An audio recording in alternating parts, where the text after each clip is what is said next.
पाषाण भस्मललाटधरं सत्यज्वालनयनप्रखरम्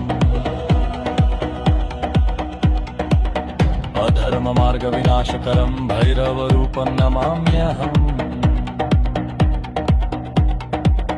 कालसीमाविध्वंसनं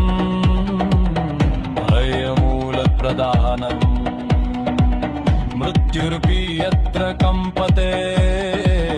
तं भैरवं प्रणमाम्यहम् ॐ कालभैरव कालभैरव ॐ कालभैरव नमः नमः नमः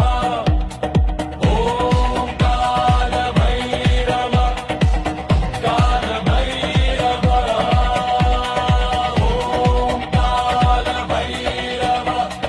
नमः नमः नमः